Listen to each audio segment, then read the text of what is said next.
Welcome back to Cyber Learning, your go-to channel for all things tech.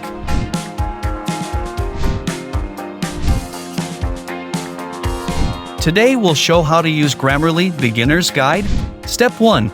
Start by visiting Grammarly.com and click on Add to Chrome to install the Chrome plugin.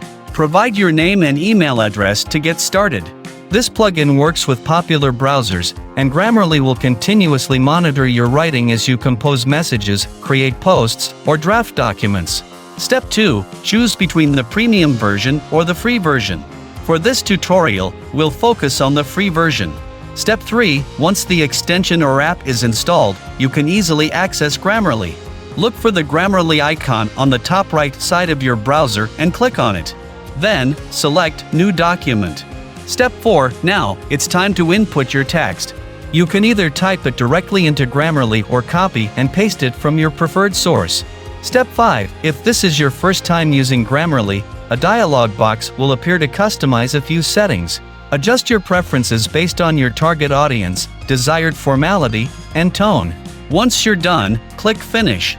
Step 6. Grammarly will start analyzing your text in real time, providing suggestions as you type. Mistakes related to spelling, punctuation, and style will be underlined in red. To fix these errors, simply click on the suggestions provided in the left panel. Step 7. Keep an eye out for items highlighted in blue. These indicate grammar mistakes. Again, click on the suggestions in the left panel to select the correct alternatives. Step 8. Don't forget to check your overall score, which reflects the quality of your writing. Review the suggestions given by Grammarly and make appropriate revisions. Remember, you have the freedom to accept or ignore each suggestion based on your writing style and the context of your text. Stay tuned for more tech tutorials and tips on cyber learning. Don't forget to like, comment, and subscribe for more awesome content.